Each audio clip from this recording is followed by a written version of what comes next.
Friends ఇప్పుడు పలంనేరుకి అయితే నేను మా వారు డ్రైవర్ అబ్బాయి శరత్ ఇదిగోండి ఈవిడే వస్తున్నారు. ఈవిడ పేరు మీకు అర్థం కాలేదు కదా, స్లోగా మీ పేరు అంటే చెప్పండి. కుల్షిత్ బేగం. ఇప్పుడు అర్థమైంది అనుకుంటా మీకు. తను కూడా మన ఆశ్రమంలో ఉంటాను, మన ఆశ్రమం వాసి. నిదానంగా తన గురించి అన్ని చెప్తాను మీకు. పలంనేరుకి వెళ్ళినప్పుడు అన్ని పనుల్లో ఇది ఒక పని అన్నమాట. మన అభిమానంగా పంపించిన పార్సల్ ఇందులో ఏముందో చూద్దాం. అభిమానులు అభిమానంగా పంపించిన చీర అన్నమాట.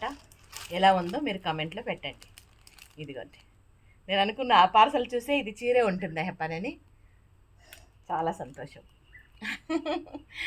అంటే ఇది నాకు చీర వచ్చిందని సంతోషం కాదు, కానీ మీరు అభిమానంగా పంపిస్తారు చూడండి, ఆ అభిమానానికి అసలు దానికి ఇంక లెక్కలు లేవు, అంత సంతోషపడిపోతాను అనమాట. ఇది ఈ పూట మన చిన్ని వీడియో. నచ్చితే లైక్ చేయండి అబ్బా, ఓకేనా? Thank you so much.